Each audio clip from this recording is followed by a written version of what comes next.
a few weeks ago when we were here, I started laughing because it started to hit the shower curtain, like me, myself, and Irene. And then like I was like, oh shit, and then I redirected it, and then I finally found the water, and it was good. So Okay. I cleaned it up. You're telling me that you pissed all over our washroom? It's better that you find out here than from somebody else.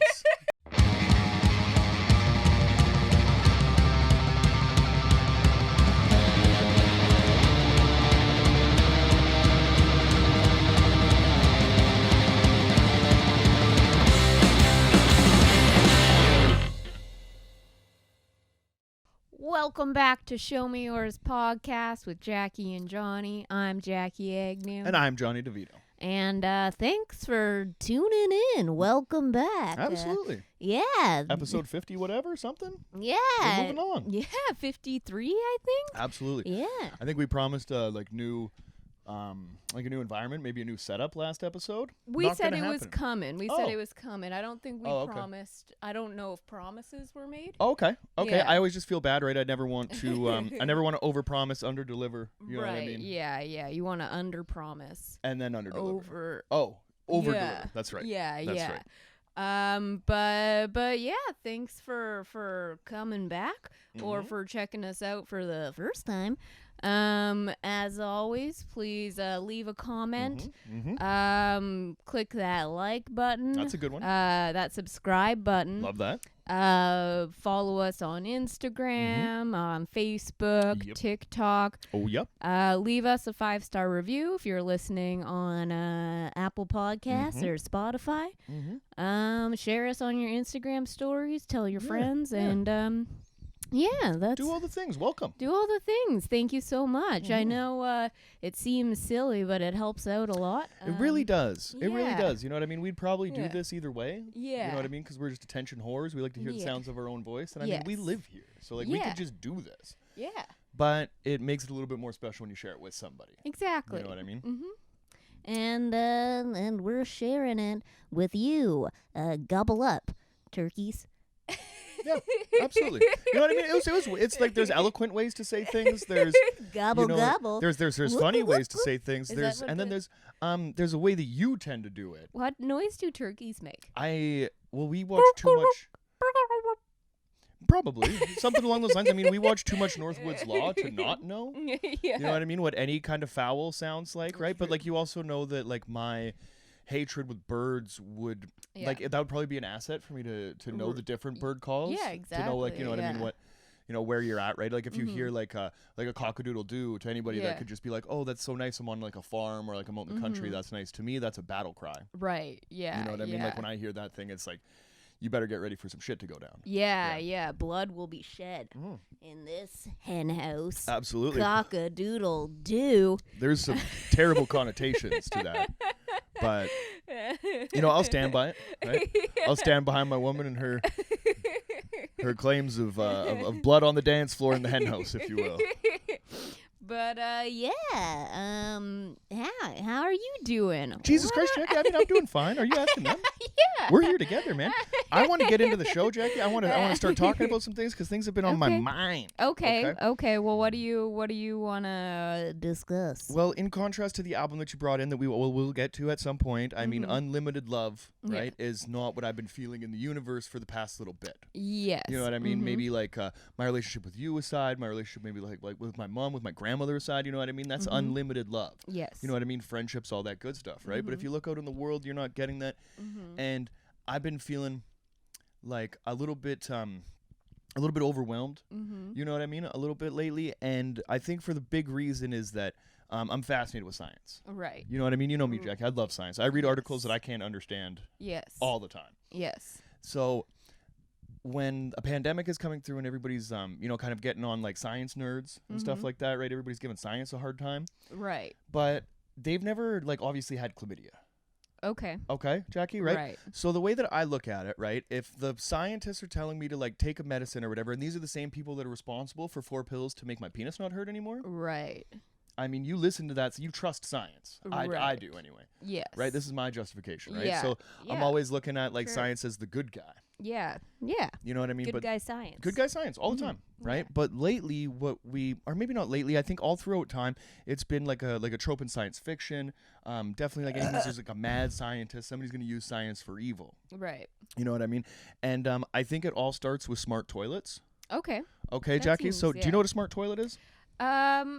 I have an idea, but why don't you regale me? Well, with Jackie, I some mean, I'm the perfect guy deets? to tell you, okay? Mm-hmm. You know that I'm a plumber, right? 10 years in the game. Oh, is that what you do? That's what I do. Oh, That's shit. what I do. Yeah, you just thought I bomb on stage? No. No, Jackie. I'm out here fucking, plumbing shits. They call me a turd herder, right? So I herd the Turd turds and get them to where they got to go. So Right. in the past few years, there's been okay, let's start at the beginning. I would say Okay. over the time, let's say there's been 100 years of toilets Okay. invented by a guy named Thomas Crapper, which is awesome. Right. Or there's a little bit of a discrepancy there. Oh, That I some heard about. drums. A little bit, yeah, kind of like an Edison Tesla kind of like a feud or something. Maybe somebody's patent might have gotten stolen, and maybe the wrong Right. person is getting the credit for it. But when I was in school, I was taught that a guy named Thomas A. Crapper invented Right. the toilet. This sounds kind of familiar. I feel like Right? I've heard this as like a fun fact before. Absolutely, Yeah, right? like the sandwich guy. Sure. Earl of Sandwich. Yes, absolutely. Yeah. Fucking right. Same Yeah. thing, right? So now I Lord think there's a of Crapper. discrepancy in the South Park episode. They said that they accredited it to Sir Harrington. Harrington. Yes, and they were actually calling it a Harrington. Oh. And they actually said that. You had That to- would be cool. yeah. Excuse me, I got to run off to the Harrington. Exactly, right? And there's actually like a discrepancy in the way that the patent was interpreted too, right? So Right. like everybody kind of sits on a toilet the way that like what would be perceived to be the normal way, where you're kind of sitting with your back to the tank and your feet facing out. Right. Which is not the natural position to shit in. That's right. So I mean, you're gonna love this episode. So according to Butters in the South Park episode, he actually sits backwards on the toilet so that he has a little shelf for his chocolate milk in his comic book. Okay. And then he can just flush right away, right? Right. So like the way that Sir Harrington said it was that like if you stand up and then turn around to look at your Harrington before you flush, that's gross. You look at your Harrington.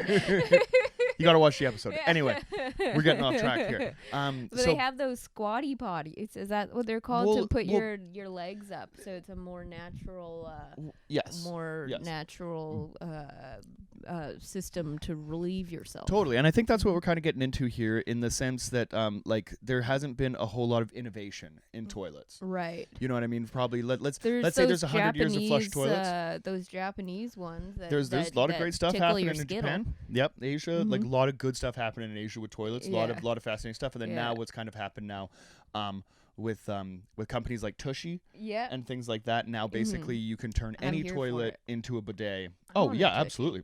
I don't like the hot air aspect of it. You know how they'll have like the option, the bidet, and then they have like the blow dry option. I don't think that. I think there's a lot of there's a lot of features on a lot of these Yeah. things that I think it's just up to everybody's comfortability level. Yeah, you know the what I whole mean? heated seat. I Sure. mean, like, there's a delicate balance, because you don't want to sit on. I don't want to sit on like a hot toilet seat. Like, that's off-putting. But I do get like getting up in the middle of the night. If you sit down and it's fucking freezing, or first thing in the morning, that's not nice either. Jackie, you're adorable.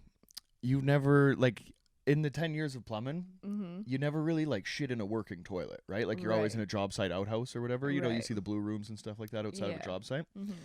So when I sit down on one of those in the middle of the winter, Yeah. not great that it's cold, but if it's Right. warm, it's even grosser. Yeah, because then you know exactly. somebody was just there. Yeah, right? exactly. Right. So like That's in why, that sense, so I think yeah. that a lot of us like It's maybe just like off-putting. yeah, you have that negative connotation to a warm toilet seat because you're thinking that somebody had just been there before, Yeah, right? any So I think warm seat is For like, sure. oh, but then if it's a toilet seat and it's like your bare bum, then you're Absolutely. like double. yes, definitely, right? So now that advancements with toilets keep moving forward, and I think they're for the best, right? And at the beginning, it's a toilet thing. Nobody wants to talk about their poops, right? So they kind Right.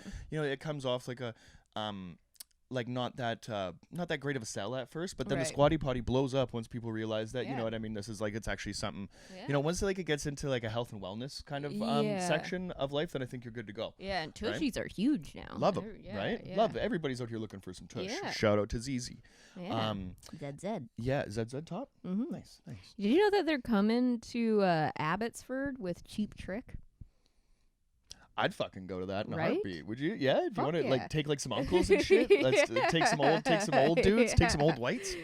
Anyways. Yeah, that'd be awesome. Sorry, Yeah. getting again back on track. Okay, so once you're in like a health and wellness kind of thing, then this is where science kind of, I believe like the overstep now here is starting to happen, because all of the advancements that we've been talking about in toiletry up until this point, Right. I'm all for. Yeah. You know what I mean? But now that it goes off into a different direction here with smart toilets, and now AI is going to get involved in your butthole, Jackie. Do you have any idea what a butthole print is? A butthole print. Well, I can use my imagination to assume that it is a person's unique imprint on their booty hole, similar to a fingerprint, if you will. If you like dip it in some ink and splat it on a piece of paper, they'll be able to track you down if you commit a crime. That is incredibly. Like, I mean, I don't know. Like, I'm gonna have to side with you on this, just in the sense of like forensic, like if that was the case. Yeah. But if everybody, like, if it's a Dexter type situation, nobody leaves any kind of other forensic DNA, that would be much more easy to pinpoint somebody being like a fingerprint, piece of hair, their butthole print semen, behind. something like that, right? But imagine if like Dexter just had like a open hole in his, like for his butt, and then he just like did like the dog butt drag across the floor. Yeah. And that's how he came to justice. Yeah. Then, all right. Then I mean, I would just have to give it up for, I think like a highly advanced criminal investigative team. Yeah. You know what I mean? If they had to go to that length. Yeah, and Right? if that became like standard, like when they book someone at the station and they're like, all right, Book him, Dano. Spread 'em. Yeah, that's awesome. you have to like dip like have in you the ever had ink your and then- fingerprints taken? No. Oh, it not sucks. in- So anyway, yeah, they're always like yeah. holding it like really rough, and they like push it down really hard, and then Right. make sure like they Yeah, roll it like, over I all feel hard. like I've had That would be hilarious if they done. had that to do like with the similar thing with a Yeah. butthole.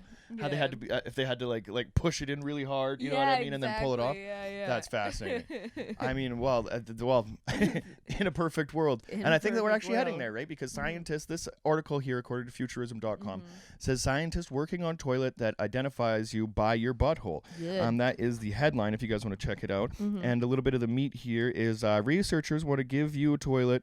Want to give your toilet a smart makeover, but we're not talking about heated seats or bidet attachments. Take the Stanford School of Medicine, where the Wall Street Journal reports that researchers are developing a scanner that can recognize the user's unique anal print or distinctive Anal features from their anoderm, meaning the skin of the anal canal. Oh, okay. Now, Jackie. I have a few things to dissect. Okay, here. let's break it down. First of all, anal print sounds like this season's Animal Print. Anal Print, I believe, is like a great band from the Midwest. Didn't really make it out, you know what I mean? Right, But yeah. do you think that like a really loud pattern, you know, guys have like obviously women as well, like everybody's wearing floral patterns, Yeah. things like that. So if there was just like That's what I mean. Like Anal print. buttholes all over, Yeah. fucking, I'd wear that Like, jacket in a that heartbeat. sounds hilarious. That is awesome. And what was the other one? Anoderm? Yes, the anoderm, So that is that is a presumably- distinctive, so that it will scan for distinctive features of your anoderm, meaning the skin, of the anal canal. Anoderm. Yeah, That's I mean, cool. yeah. I didn't so know that do you know? every, Do you think part- dermatologists like that's like a part that nobody? Well, that's what I didn't know, that every part of your skin had a specific name. You know, I didn't know. Did you know that there's like 20 pounds of skin on a person? I'm not gonna tell you how I know that.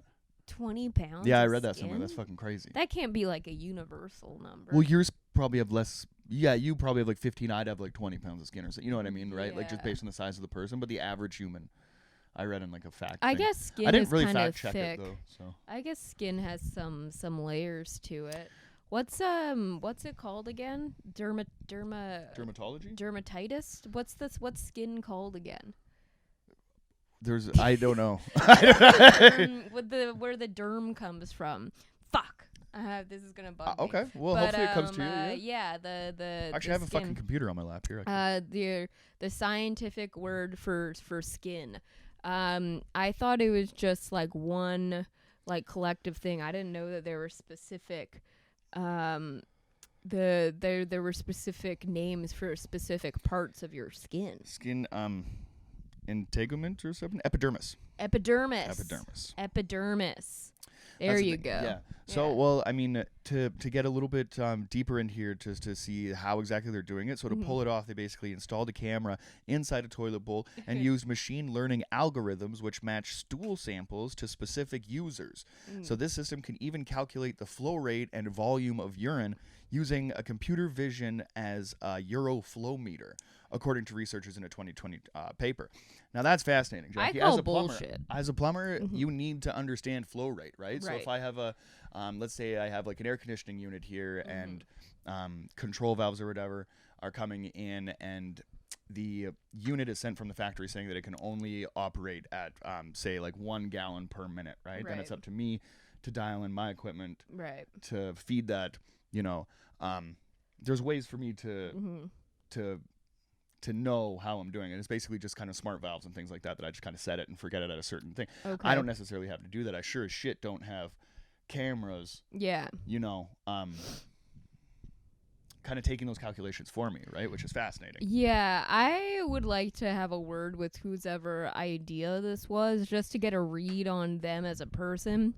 Because this sounds a lot to me like these are just a bunch of pervs that are using some fancy pantsy mumbo jumbo to justify them watching your butthole as you shit and piss. My thoughts exactly, Jack. I mean, in a perfect world, right? Like I do like to remain an optimist, and I do want to think that maybe this could give everybody an opportunity to maybe look at their health. I don't go to a doctor that often or anything like that. I'm sure a lot of people don't either. So maybe like if I had a smart toilet at home, then it could like give like a red flag or something that might go unseen, you know what I mean, for years down the line before it becomes a problem. In that situation, love it. Is this being used medically though, or is this just like at the point that we're looking at here? It's not available for mass consumption yet, or like who the fuck? Okay. Imagine so this becomes available for consumer use, and you go to someone's fucking house. And they have a fucking smart toilet with a camera inside of it. What kind of fucking freak is buying that for their household? I would fucking piss and shit on their lawn before I gave them the goods. You would piss and shit on their lawn in front of full view of public. Everybody else gets a view of the goods, but not. Well, not intimately. They're not all up in there. Fair enough. I agree. Okay. Yeah. Okay. You can watch like the outside. I would rather have an audience watching me externally squat on the lawn taking care of business than I would want to have one fucking weirdo watching wait, but if like me, obviously. Sorry. Stranger. One stranger weirdo watching a fucking, what's the opposite of a bird's eye view?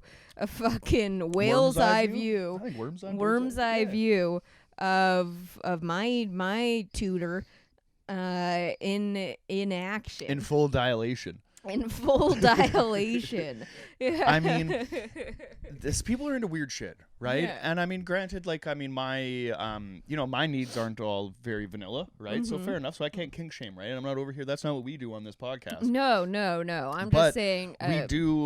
We do stand very firm in don't let yourself be somebody else's kink without like your express consent. Yeah. We don't kink shame, but we. If your kink is being a fucking weirdo. If your kink is a non-consensual filming of people's buttholes while they shit in your toilet, we might have to take a stand. You should be ashamed of yourself. Show me yours doesn't make a lot of stands, but consent is a big one. Yeah. at the end of the day, I think the real issue here is how readily available this technology is going to be in a very short period of time. Right. Because if they already have, basically all you need to do is develop the camera. My brother just bought a little device that goes into his toilet, but it's like a motion detector, so he doesn't have to turn the light on when he pees. Oh, right. Yes. Awesome. Yeah, he could change it to like all types of different colors. Yeah, and stuff. that's cool. Right, as soon as it Like detects a you fucking standing little like nightclub toilet. yeah, it detects you standing Yeah. like above it, and I'm all like waving like, Yeah. oh shit, like where is this thing? Because Yeah. a lot of times if it's dark, I'm not going to turn the light on, and then I just go by ear, Yeah. and that's a problem. No. Yeah. I've peed on a lot of stuff before you hear the water, right? Yeah. You So by ear? yeah, you've never done that? Just trial and error. Oh yeah, it's bad. How 'Cause could I sometimes- have possibly done that? Well, no, like yeah, fair enough. Fair enough. Maybe if you're in a hovering kind of situation, you don't trust the toilet seat. Fucking sending out my fucking bat signals. Sometimes I just send it. You're loving that noise.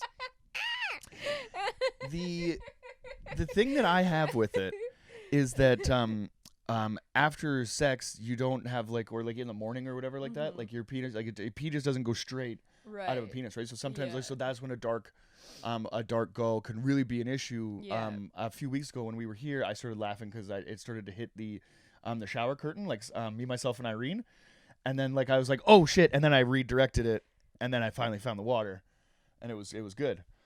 So Okay. I cleaned it up. You're telling me that you pissed all over our washroom? It's better that you find out here than from somebody else. Okay. The issue here is that I think that you're not gonna like a smart toilet kind of comes with the connotation like the next brand of toilets that they have, or the next like line of toilets that comes out are going to be smart toilets, because not everybody in the world is going to retrofit their toilet already existing with a brand new piece of equipment. Right. It's just not going to work like that, especially when the technology exists. That I think it would just be like something that you would just stick to like the back of the bowl. You know what I mean? And then it just kind of like does its thing. Some kind of like Wi-Fi capability to your computer. Ultimate point of this? Why do you need a toilet to recognize you? I think this is just what science does when you're funded, right? They're like, if we're, I think there's like a student at Harvard or something like that, like doing like you just kind of like fall into this thing unless you're going into like some kind of field where poo is important or whatever. I think because some places like scientists just want to like they'll develop a technology maybe not even for a specific field of use. Right. You know what I mean? They'll develop a technology and then something some other industry or whatever will develop that and kind of like and use it, for their self. Like war is huge for that. Most advancements or whatever were kind of like war applications, and then switched over to regular. It's like the way that like we evolve, it's not necessarily like we could evolve so many different directions. Any moment there are like 1,000 branches that our species could go down, but the way that we evolve, especially when it comes to science, goes in the direction where governments choose to put their money. And so instead of fucking researching how things like psychedelics could treat mental illness or how we can combat climate change, all that money instead gets put into fucking smart technology where they want to be able to recognize every single part of your body. Now we're fucking promoting butthole prints and putting cameras in your fucking toilets, and so now your butthole is gonna be in the government database. Preach. And it's Keep going. No, I'm fucking with you. I'm with you 100% on this. It's fucking bullshit, Jackie. And the time has fucking come that we have to stand up and say something, because I mean, facial recognition has already gone past, right? But if we can do anything right now as people, as a society, as a free, just group of human beings to say, if I'll show you my butthole, or I'll show I'll probably show, if you wanted to see it, I'll show it to you, but I don't want the government to be able to pinpoint track that recognize thing. me through my butthole, know where I'm shitting. That maybe this is how they're gonna fucking track down people that they're searching for or whatever, fugitives, people on the run. They can fucking start installing cameras into every single fucking public toilet. And so then whenever like this person takes a shit, they're going to be able to track down where this fucking person is. That's the world that we're coming to, right? Everybody's thinking about like 1984 and they're looking at like the wrong kind of things like that. The 1984, the government has a copy of that as well, right? Like the blueprint is already there, right? So you're going to see that dystopia kind of come in a different form, and that kind of like totalitarian takeover is going to happen a different way, that you're going to see it from like an Orwellian perspective. You're going to see it kind of from a Buttwellian perspective, or a Buttholeian perspective, where they're really just trying to, keep track of us, keep tabs on us, right down to the point, like you said, what we're shitting and where we're taking them, right? Which is ridiculous. The only way that this technology could be used for good, I think, would be to track down the phantom shitter from my high school. Do you remember this story? Yes. How I told it on podcast? I can't remember if you have or not. I'll go quick into it, and if anybody wants to hear more of it, then write in, and I'll go into like a longer story of the phantom shitter. But the phantom shitter was basically this legend that existed in my hometown, where you would go to like a 7-Eleven or a McDonald's, A&W, or like a hockey arena, and then later once I got to my high school, I found out that he'd tore up the high school famously as well. So this guy would leave shits in the toilet that were so big that like janitors, like we would tell stories about him, right? And they'd be like, oh, that's the, you know what I mean? Like they call him a rinky, like a guy, that like looks after the hockey arena or whatever. The rinky there. He's like, this fucking fan, if I ever find this son of a bitch, you know what I mean? I'm going to kill him. When I did my first tour through my high school, like you're in middle school, and like right before the end of the year or whatever, you kind of go up there, they break you off into groups and stuff, and then like one of the high school kids like shows you around the school kind of thing, right? When I was on that tour, there was a janitor cart stopped, and it had a hockey stick attached to it, and then we were walking from one gym to like we had like a weight facility or whatever, and then into like the actual gymnasium. And I'll never forget this. We were walking through this hallway, and there's the janitor cart was there, and the janitor came out of this closet, and Mr. Reed, who was the gym instructor there, was like, hey, here's our janitor, Jeff or whatever, if you guys have any questions you want to ask him. And all of us were like, is the phantom shitter real? And he's like, not only is the phantom shitter real, he has a hockey stick on the back of his cart. He was like, this is what I used to break his shits up with. And he's like, I just I duct tape a garbage bag around it, and I just have to go to town on this thing. So if there is somebody terrorizing a neighborhood, and this technology can be implemented to track that person down, then that would be fine. But then you would have to remove that technology after the investigation was completed. That'd be the only time that I'm okay with this. Because I mean, if that guy's just trying to go to work. If you're doing it for a good cause. Yeah, man. You want to shout out to all janitors out there. For real. Anybody in a jumpsuit, like I fuck with you guys, right? You shouldn't have to chop up shits with a hockey stick because some fucking ass and that fucking asshole too. We kind of narrowed it down. We thought it was the guy, and I called him out, and then he was also selling us cigarettes. I was like, I fucked myself up. I couldn't get cigarettes from him anymore because I accused him of being the phantom shitter, but he knows he's out there. Maybe he's watching. But yeah, so sorry. And then just to regale you a little bit more, when you were saying that this is all government. It's just kind of, I'm not necessarily government, it's just kind of the way the world, right, is that science will progress where those government funds are allocated in most senses. And here we go, Jackie, because now they've made robot frogs. Frogbots? Frogbots, xenobots they're calling them. Swarms of tiny living robots can self-replicate in a dish by pushing loose cells together. The xenobots made from frog cells are the first multicellular organism found to reproduce in this way.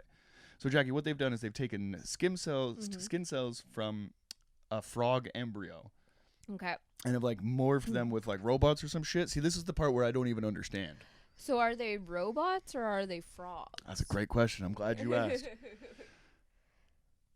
Like, I'm going to have to do more research on this. Robots, like, are they using that in, like, the traditional sense of how we would imagine a robot? In that, like, there's no organic matter, like they're, metal and screws and all of that shit, AI, or do they mean robots in the sense that they're not being produced through a male and a female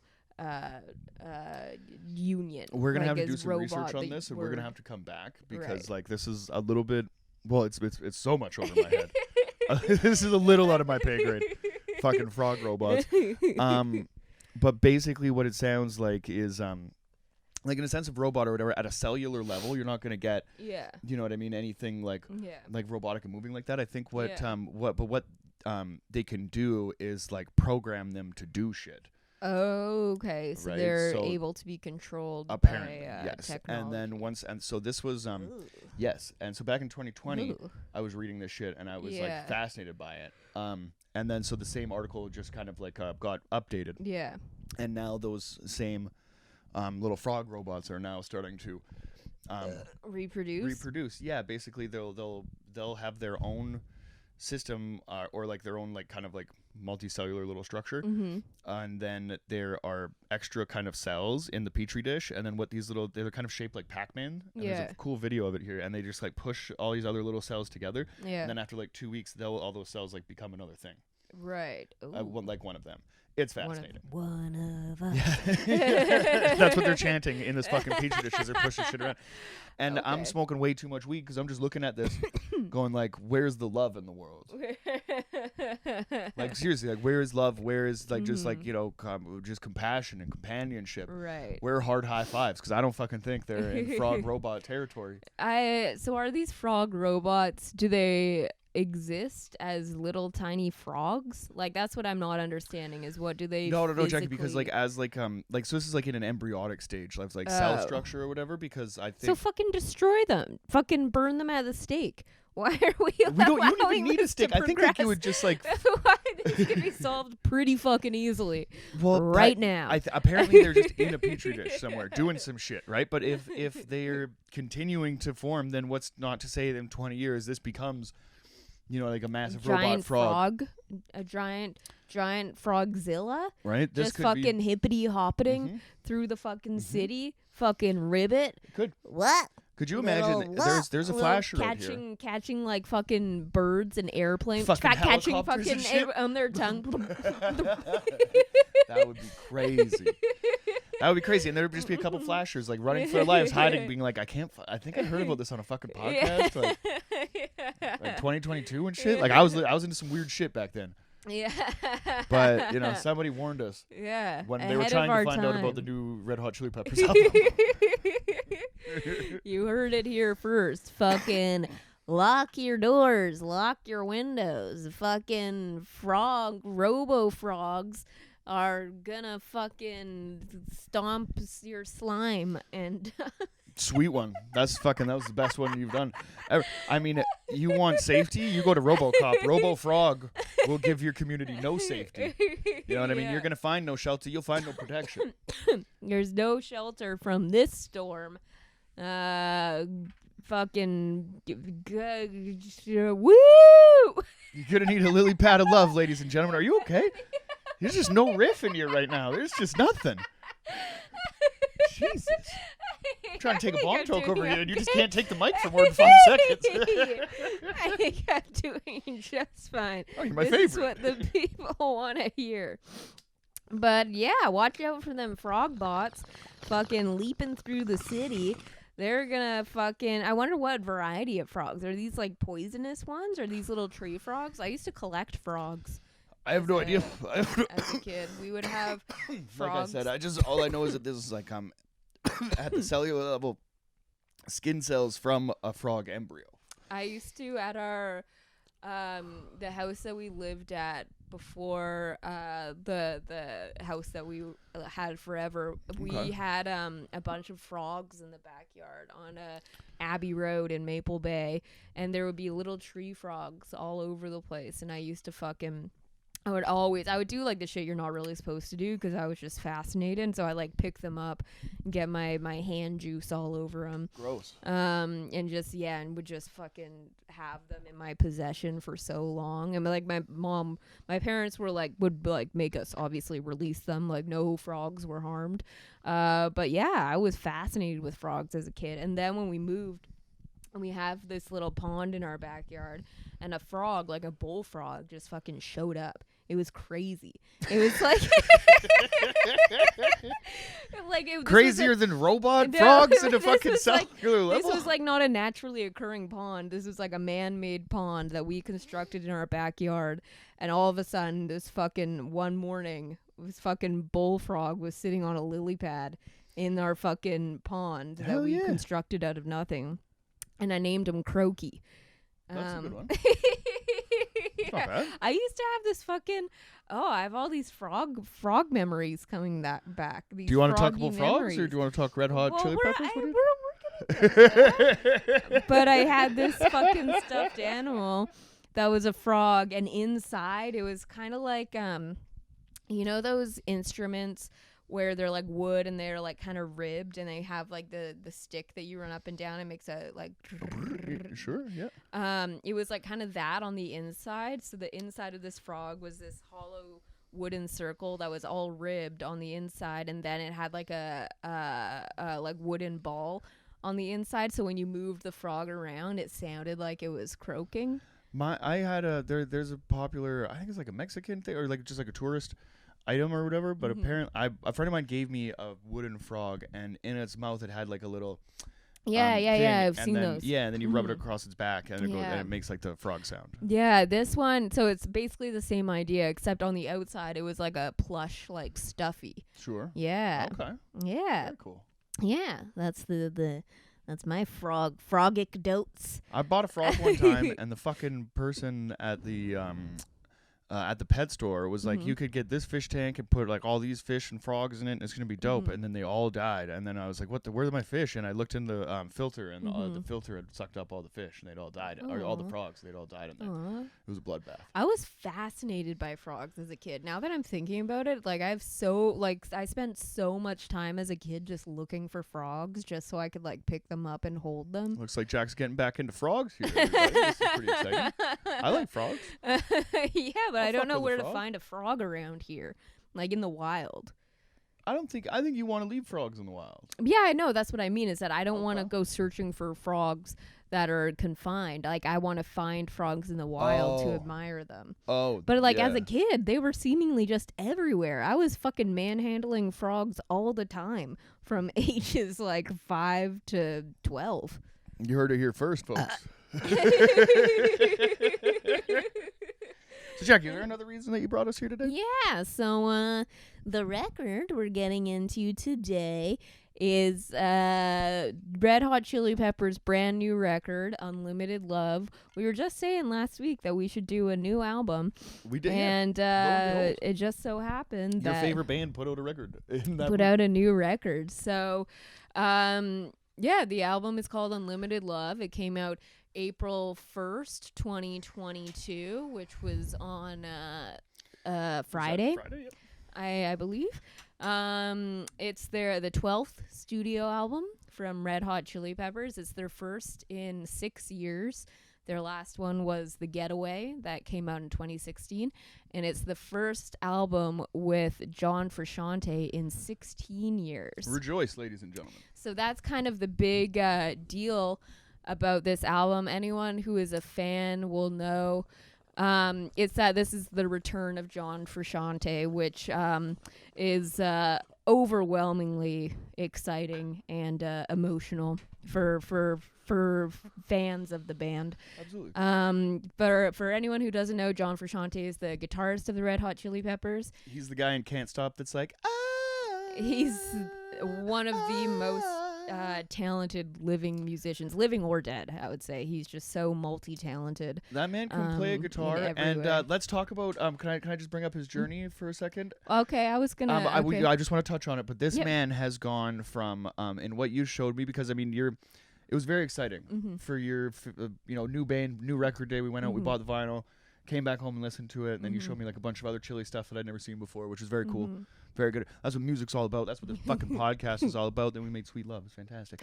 And then when you showed me there was a documentary, or I guess just a video of it's a documentary footage, called Funky Monks. It's for the making of Blood Sugar Sex Magic, which was their record that came out in 91.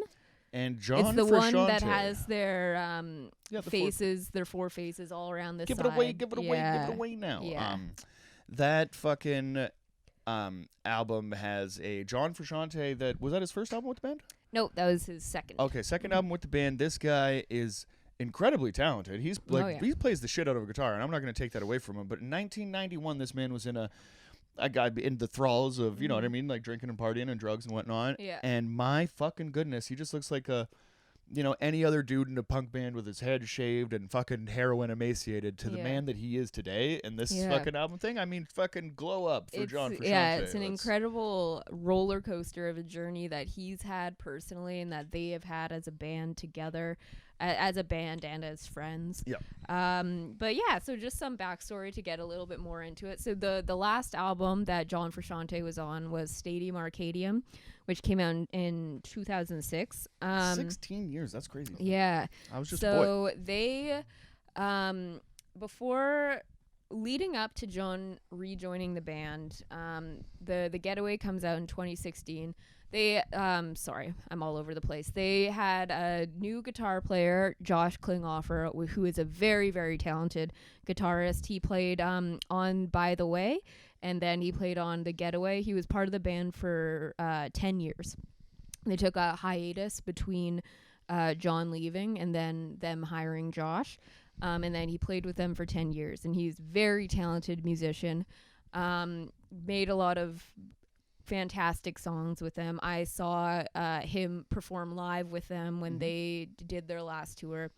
Amazing. And an amicable split. Well, in the yeah. sense that So basically, hey, the new guy, or he's coming back. He is a member yeah. of the So band. basically, what happened is that after their last album, The Getaway, they started kind of recording new songs, getting ready for a new album, and Anthony and Flea were kind of unhappy, I guess not unhappy with where it was going, but it just didn't feel right, and they were kind of idealizing over, what if John came back, which, I mean, obviously I can't speak for them, but as a fan and being part of the community of Chili Peppers fans, that idea was an impossibility. In the past 4 or 5 years, though, that we've known each other, you and then when you do talk to, when you find a fellow Chili Pepper out there in the in the fanverse or whatever, when I hear you conversing about that band, that seems to be like the biggest, oh, wouldn't that be amazing? Yeah, you know exactly. What I mean? Like I've heard you say those words. Yeah. Multiple times. Yeah, like it seemed it was like the dream, but it seemed like it was never going to happen because of John's history in the band, which I will get into as well. But they were talking about it. Basically, Flea ended up approaching John with the idea, and he said basically he didn't say yes right away. He kind of let it sit for a while, and he said that this idea just kept gnawing at him. Is like, what if I go back? What if because John had left. When he left the second time, it was to pursue a solo career, and he had kind of gone into more experimental electronic music, was living a pretty recluse life. Still making music and art, but out of the spotlight. And he's like, I haven't written rock music in so long, but like, what if that is something I go back to? And so anyways, he ended up coming back to the band. Like you said, it was an amicable split with Josh Klinghoffer. He said, here's a quote here. He said, "There's no animosity. It's absolutely John's place to be in the band. I'm happy that he's back with them." And so, yeah, for anyone who's kind of been a fan for a long time, it was kind of like this unimaginable like scenario. I remember when they announced it in 2019 and just kind of like staring at my phone and being like, what? Like I thought it was like I was being punked. Well, for sure, but there's like those things that I think like enough time like will happen. I mean, for like when you grow up listening to like Rage Against the Machine and now you're seeing it they're touring or whatever, you know what I mean? Stuff like that. Like those people are all still alive. There's like no reason why, like for a fan's perspective, you're like, there's no reason why they shouldn't be in a fucking studio making music right now or touring or whatever. You know what I mean? Doing that thing. So yeah, well, it's I mean, cool that they could get together. And it was largely John because he's not a fan of the spotlight and all of the attention that he inevitably gets by being in the Chili Peppers, and that's why he left the second time and the first time to some extent. But basically, just an aside, Josh, who was the replacement for John for the last decade, actually was a student or like a mentee, I guess, of John's. They like played together, and so they were friends even before Josh was in Chili Peppers, and so it's all still very friendly. So just a brief like history of John in the band. He first joined the band following the death of their original guitar player, Hillel Slovak. When John first joined the band, he was 18 years old. And then his first album with them was Mother's Milk in 89, and then Blood Sugar, Sex Magic in 91. And then he left the band in 1992, partly because he was overwhelmed by the stardom, but also he had his own personal demons to battle, shall we say. Heroin? He had it's well documented. If you Google John Frusciante interview 92, 93, 94, all early 90s, you can see the state he was in. Pretty fucking incredible that what you showed me. He's definitely, for the fact that he's alive and looking as good as he is today, very cool.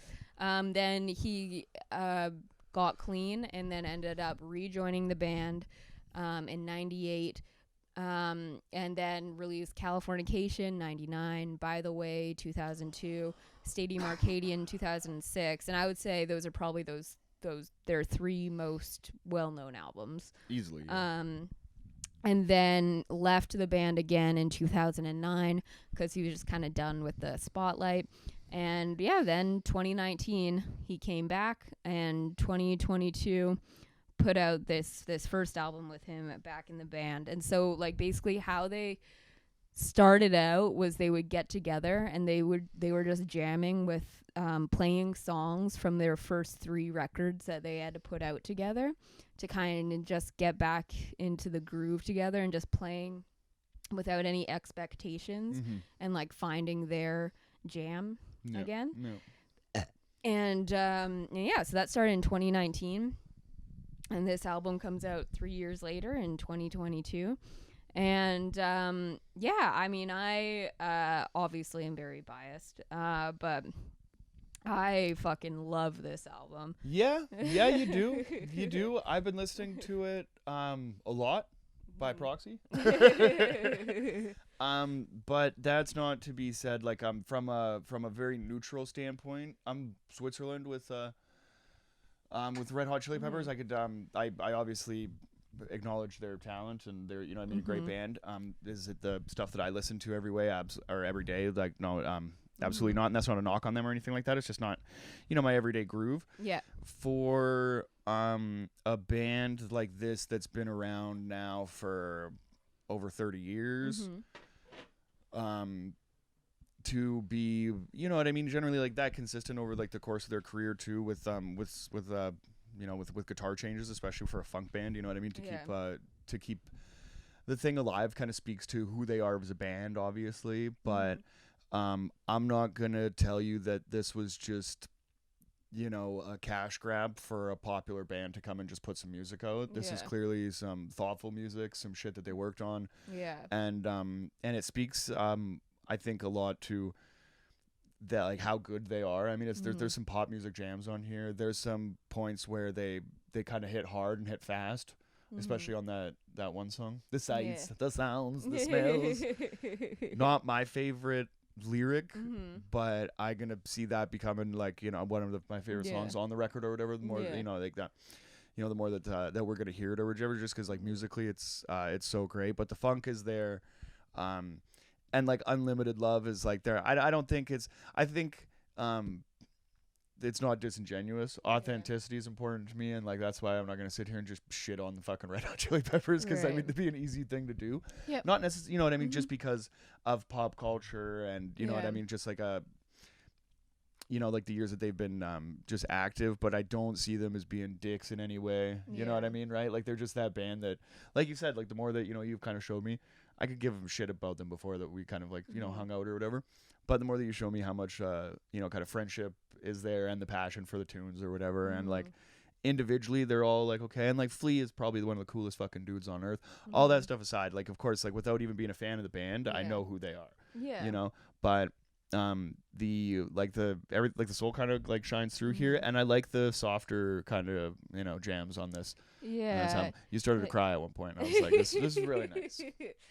Yeah, I think with this album, like what is so apparent in like in the days since leading up to its release and the days since it's been released, in all of the promotion and stuff they've done, it's all so much about like how fucking happy they are to be back together with John and how like right it feels. Except for Chad Smith is just posting Taylor Hawkins shit, and that's fucking cool. That guy is awesome. But that's not taking away from from the fact that he knows. Like I mean, Chad Smith knows that this Chili Peppers record. You know what I mean? So like, he's doing something pretty cool. Yeah, but I think that's like the overwhelming feeling. If you like go to the fucking Chili Peppers Instagram, it's like all fucking photos of John, videos of John. Like everyone is just so like whelmed with like emotion and like excitement.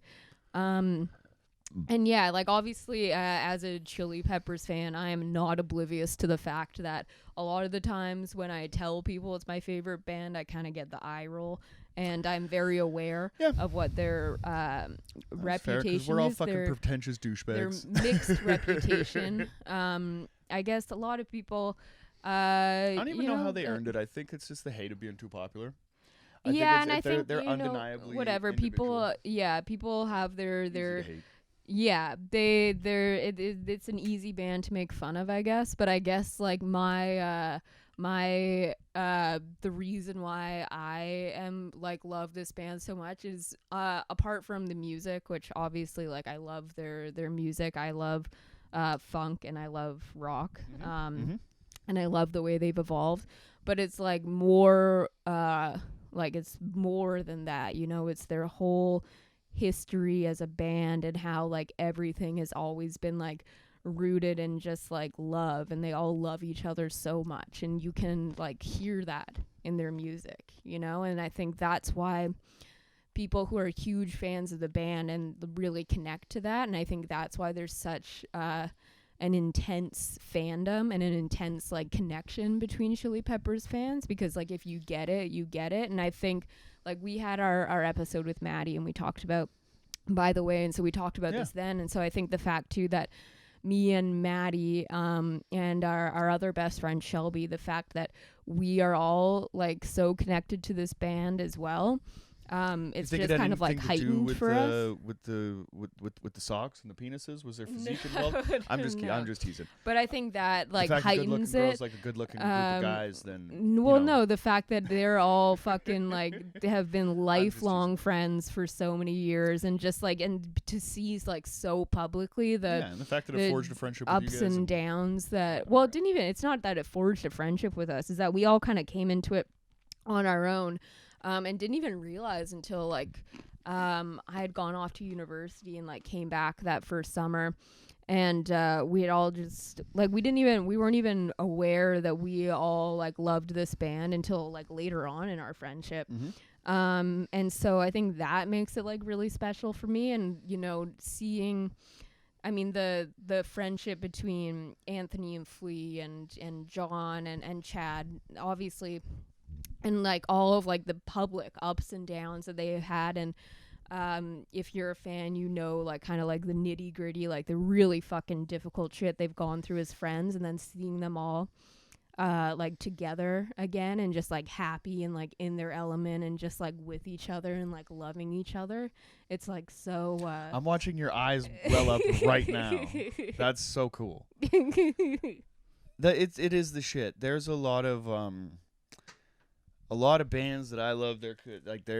It would be cool if they got back together, or there's a few instances of like what if that person kind of came back or whatever, but I think that it's time for them to prove it. You know what I mean, right? Like it would be, I don't think that I'm not missing anything like that. Yeah. You know what I mean? Like in my world of like where art is, I think there's definitely some artists I think that should put some more music out. Dillinger 4 and POS.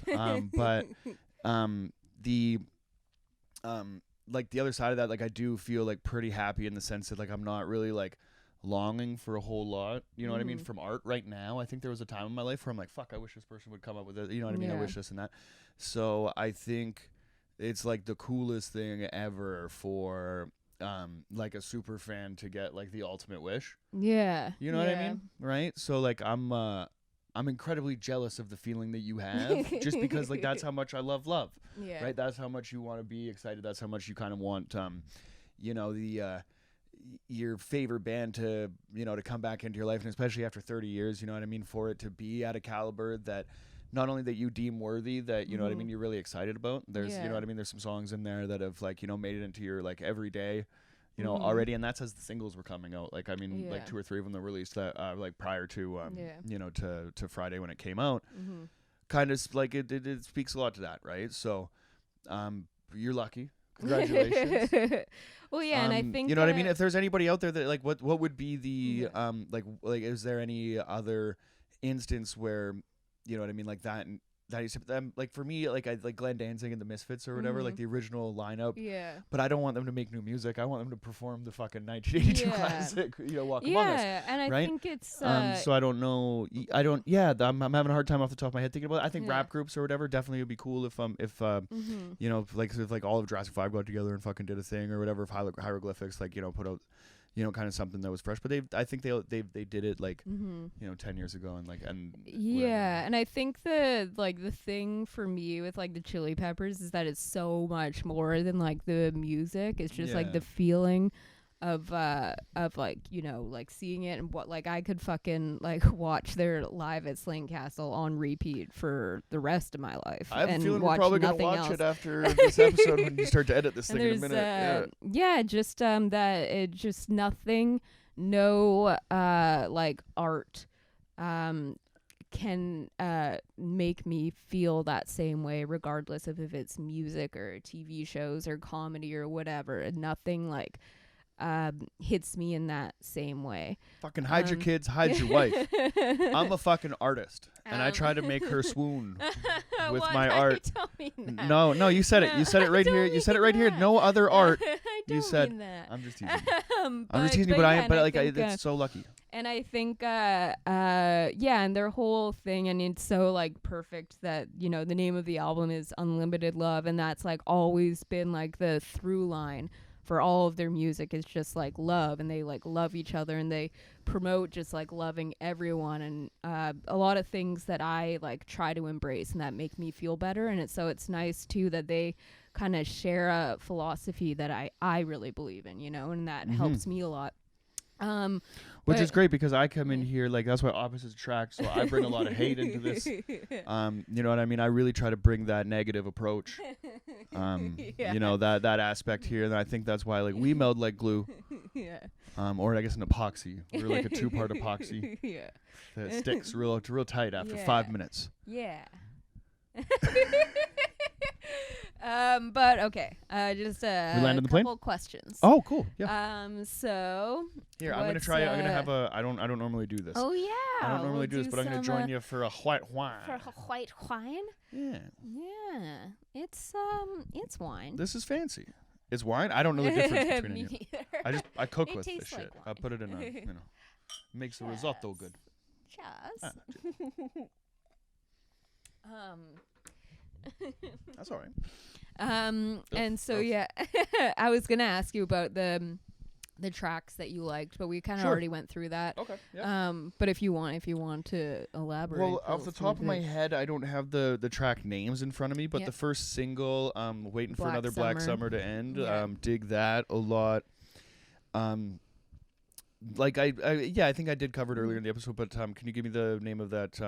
These are the things when you come to America or whatever. Yeah. These are the things when you come. These are the ways. These are the ways. Yeah, that fucking song musically is something that I've never heard the Red Hot Chili Peppers do before.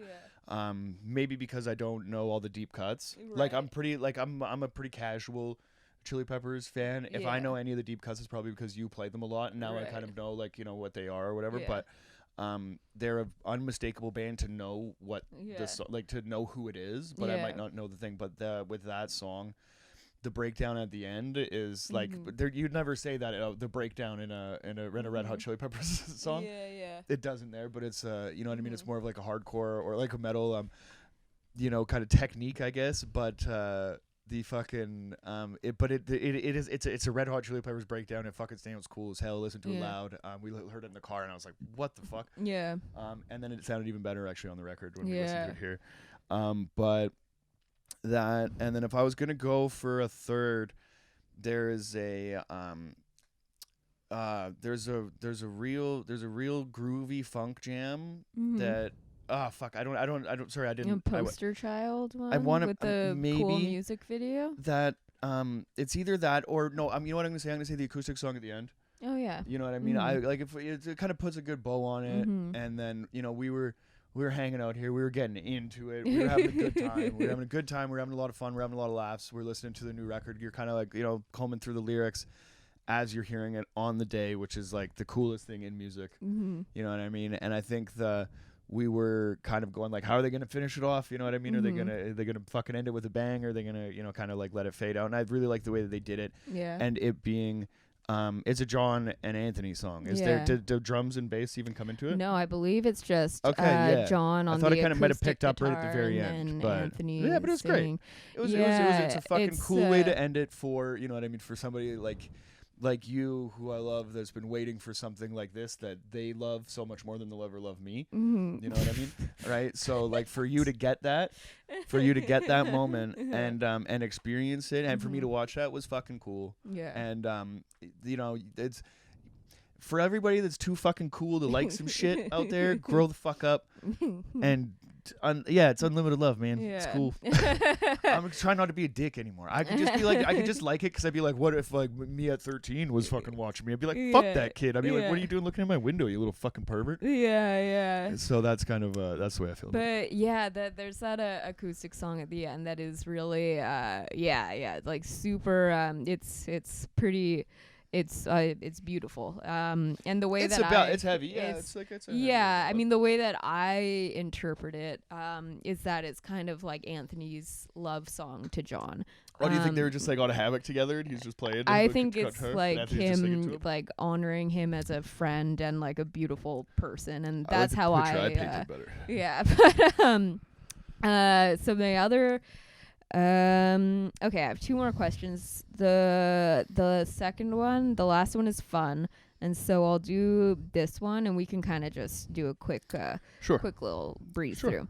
So I think we may have discussed this on the podcast before. I can't really remember, and we did touch on it a little bit. But it's about when like kind of drugs and art meet, and we see so many bands where it's hard to say if the drugs, it goes hand in hand with the art you're creating. Okay. And I think Chili Peppers are a really interesting example of how in those first few years, the art was fueled by drugs, but then you also see it get taken to a point where you start disintegrating and it starts destroying the art that you're creating. And especially with John and him leaving the band the first time in 92, and when he went and did his solo career, and some of the stuff he was making is just beyond you listen to it and you can tell it's someone who's not on this plane of existence. For me, I would deem it unlistenable. Like, I mean, I can understand, I can respect it as great musicianship, but it's like I need an A and a B or whatever. I believe that gotta be going somewhere if I'm gonna listen to music. I believe like the album for John that's kind of I believe it's Smile from the Streets You Hold. That's the one that's just so like it is very. I've listened to it once, and I wouldn't ever listen to it again because it's so difficult. And so I think it's like such a. I don't know. Like, where does that? Where does that? Yeah. Like where does that? Where does the line draw? Or well, I think like it's timing. I think right, because when.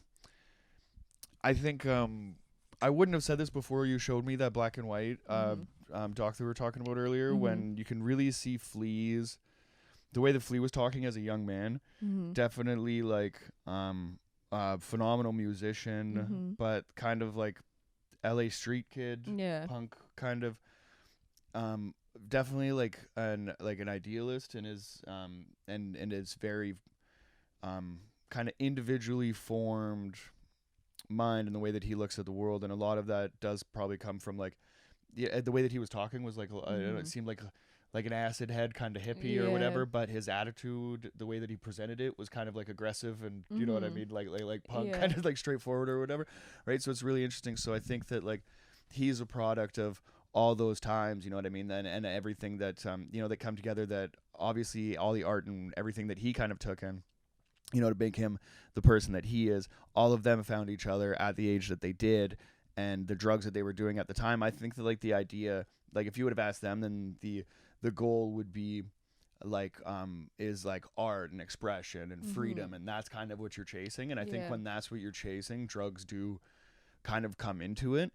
And I think that people that like, the difference between somebody that like owns a guitar and is like pretty good at it than the like that could be in a band and could potentially do that but just hangs out and does dope, compared to the people where like that dope like kind of fuels their creative process, and you know what I mean, you have to be able to work with other people, and you know what I mean, and all that shit, right? So I think that it's a hectic lifestyle, and it's a hectic environment, and definitely especially even more to like to, you know, to make art in. So when you're doing that, it's like inevitable that it's gonna blow up given time. Right? So like it would be fucking fascinating, you know what I mean, if none of that worked, but then like Cream would still be a band, you know what I mean, if drugs never affect any of that, you know what I mean, or whatever, right? Like all those guys are still, I mean, they'd be playing half tempo, but you know what I mean, like but like when, you know, drugs and, you know, money and all that stuff, like whatever the factors are, I think like you can say that those are like the individual factor that that kind of like blew up whatever instance that you're talking about, but I think what you're really kind of talking about is time.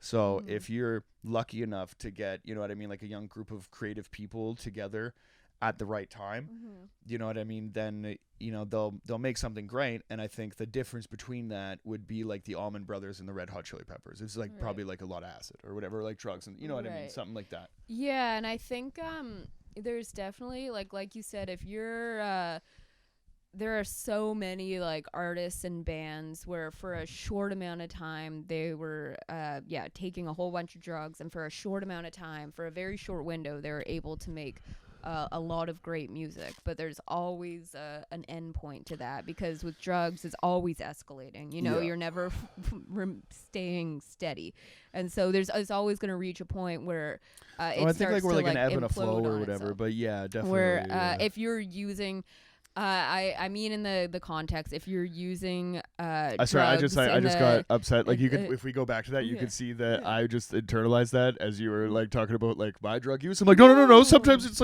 I'll slow down. No. I mean, if you're using drugs in the sense that you're like in full blown addiction and it's escalating and it's out of control. But then so.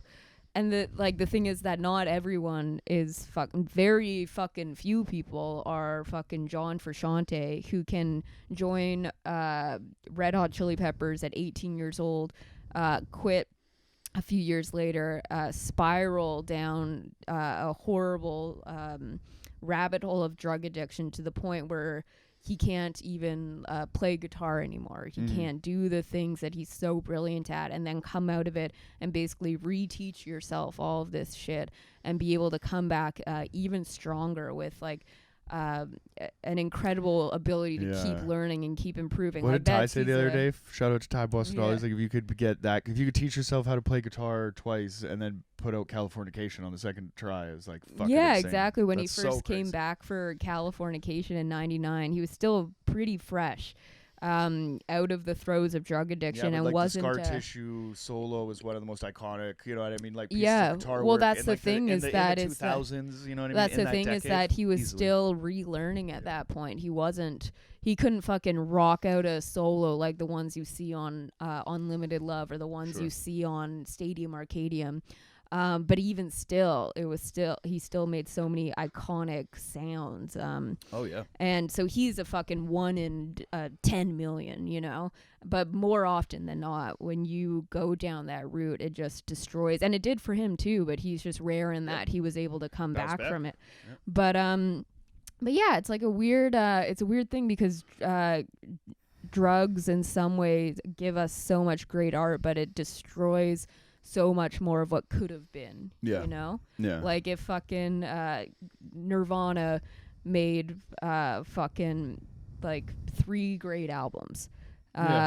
And then that's amazing. That's but it could have time, been right? so much more, you know? But maybe it wouldn't have been that if you don't get all of that without all the experiences that make those people those, you know what I mean, right? Like you can't, if there was no drugs, then you wouldn't get, then there wouldn't be anything, and nothing would be the same, right? But you don't know, life like, experiences have to add up to whatever that, you know, was going on at the time to make that art, you know what I mean, right? So it's the tragic. It's just like a weird I don't know, just a weird not weird, but just an interesting, I guess, like culture in like music and art that is probably always going to exist, and it's like this weird mindset in all artists. I think not all artists, but in a lot.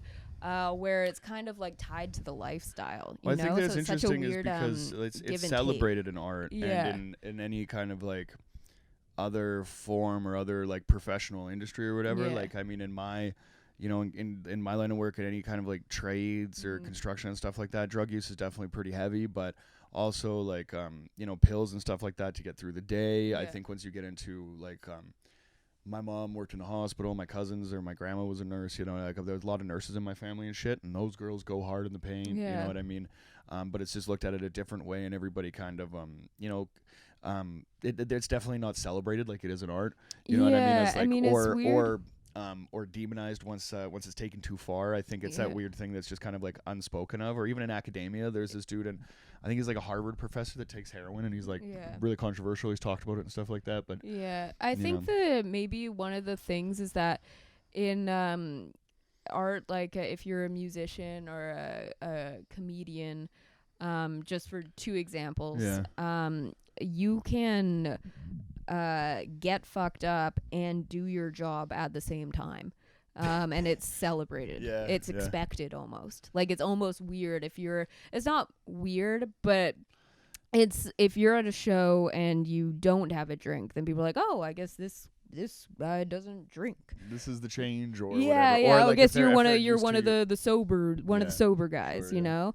So maybe that is part of it too, where it's like you can do both at the same fucking time. And people celebrate it. If you get on stage, I mean, I don't recommend it, because like we've definitely, especially at the beginning of starting comedy, we've both gone on stage way too drunk. And like you can be, obviously you're funny and entertaining. And I think now more so, like we have better handle on it because we've been doing it longer, and we wouldn't ever get on stage shit-faced. But even if we did, we would still kind of be able to control it better. And so it would be like Ravi like forcing us to get on stage. I wouldn't go on if I was in some ways it's celebrated because you can get on and be kind of out of it and kind of weird, and people will laugh at it. And if you're a musician, you can get on stage and be fucked up and still do your job, and people will celebrate you for it. Totally. I mean, it's I guess like I mean, we're lucky because we enjoy having a couple cocktails, you know what I mean, and it's and it's okay. But I think it's knowing like where the cap is. But I mean, if I could, I think that would be one of the most like poignant things I've ever said in like to me, because I you know when it just kind of comes up, just kind of comes up out of nowhere. But I do think that like anything on like a scale of time like has its expiration date if you're playing with those kind of if you're playing with that kind of shit. Like there's definitely ways that you could, you know, get your longevity, you know what I mean, or achieve that, but it's going to come with a lot of like, you know, retraining how to do it, how to do it comfortably, blah blah blah, like how to, you know, how to get by. But I think if drugs are still, you know, cool with art, then I'm still cool with drugs. Yeah, and like it's weird too because like in the like bringing it back to the Chili Peppers, like so much of their history involves so much drug use and so much tragedy and so much near tragedy and ups and downs, and it's all of that, like that history is so sad, but at the same time, if that wasn't there, if they didn't have that in their history at this point, would this band mean so much to so many people? it wouldn't be the same trials thing. and tribulations. Yeah, like, exactly. Again, like that's the thing, right? Like Yeah. it comes with the history. Yeah. And I mean, they are who they are. I mean, you would love to play the what if game, but the fact is, it's not a what if. The fact is, like, we're here today, and that's kind of what we're dealing with. And I mean, if you are, if you're a music fan and you can't at least tip your hat to these fucking guys, then you're an asshole. Yeah. Okay. Final question. Let's do it. The cock socks. Cock socks. So, if you had if you were in they were going too, but more of an performance- ankle sock guy. If you were in some sort of performance art, whether it be I don't know if this would really work for comedy, but whether it be as a musician Are we or calling it perhaps, performance art now? perhaps in a wrestling arena, if you had like a show-stopping finishing move such as the cock sock, what would it be? What a whirlwind. What a whirlwind. What a great question. I'm glad you asked. I feel like the cock sock is so iconic with the Red Hot Chili Peppers, but my favorite wrestler of all time, since you brought it up, and the most highly decorated athlete, period, bar none, wrestling athlete across the NWA and NWA, the NBA, NHL, NWA, BDP Productions, any professional sport, any professional athlete, Mankind, Mick Foley, has like a lot of people go to his cameo, and he's got 40% off for the next week. If anybody wants to buy me a cameo for Mick Foley, I will fucking shit my pants. That'd be the coolest thing anybody's ever done for me. Hint, hint. But he had a finishing move which was very silly, but it was kind of like taken from like the like back in the day wrestling, which is like the mandible claw, where you kind of shove your hand in the guy's mouth, is like kind of thing, right? But what he did to up it was like he'd take like a dirty sock out of his pants and then put it on. So I always like envisioned it like he was like Red Hot Chili Pepper, and like he would come out with like his whole dick in the sock, and then he would like really unsheath it. And then put his hand in it and then put it down somebody's throat. So just big shout out to Mick Foley right now. Big shout out to Mankind, Cactus Jack, Dude Love, all the Foley family. So but like if I had to do something like that, I would go like a little bit overboard with it. I think that I would Jamie Foxx hosted a MTV movie awards, or like I don't know, some kind of an award show the year after the cock sock thing came out, or like right around the time basically. And they maybe after John left or whatever, but they were like, the Red Hot Chili Peppers are looking for a new guitarist, and they approached me, but they said I was too cocky. And then there's a picture of Jamie Foxx with a cock sock that basically like goes down to the floor and like wraps like around the room and like comes back over his shoulder. It's fucking hilarious. It's so funny. I remember laughing my ass off at that when I was a kid. But yeah, like my finishing move, fuck, man. I don't know. I wanted to be a high flyer, Jackie. I wanted to be like a Jeff Hardy, like right off the top ropes. You know what I mean? Like Swanton bomb a motherfucker, like a front flip kind of. And then land with my dick in their mouth. Kind of situation like that. But I'm not a high flyer, Jackie. I need to, like, let's get serious. I'm 6'3". You know what I mean? On a basketball court, that's a little dude. Right? But in regular life, that's a big guy, right? So, like, I mean, on, regular, I might have to go with some kind of like a choke slam situation. Or maybe go with a long sock and actually go behind them and like strangle them like a garrote wire. Like an Italian mob hit. With my dick. Cool. I guess. Off the top of my head. That makes sense. We can spitball it around. You know, I mean, you might ask me in 5 minutes, totally different answer. But I think, I think I'm happy with good. that. Sure. Cool. Yeah. Italian garrote dick sock. Nice. Are we wrapping it? Yeah, I think that's about it. Thank you guys so much for listening. One love to all the flashers. Listen, if you're a Chili Peppers fan and you haven't listened to the album yet, give it a listen. If you can, I would recommend buying the vinyl. Do it. I recommend that for every listening experience. Yeah, they pressed it directly from the tape, so it's not like a digital conversion or anything. It's pretty fucking sick. You don't have to be a music nerd to know it sounds really good. Yeah. Pretty sweet little. And as always, if you're in the Vancouver area, come check us out every Tuesday at King's Head Comedy at King's Head Pub. And now every Wednesday at Parts Unknown with the Comedy Ring. So we're making moves. Shout out to these guys. Look at how happy she is. All right. Peace Thank flashers. you guys.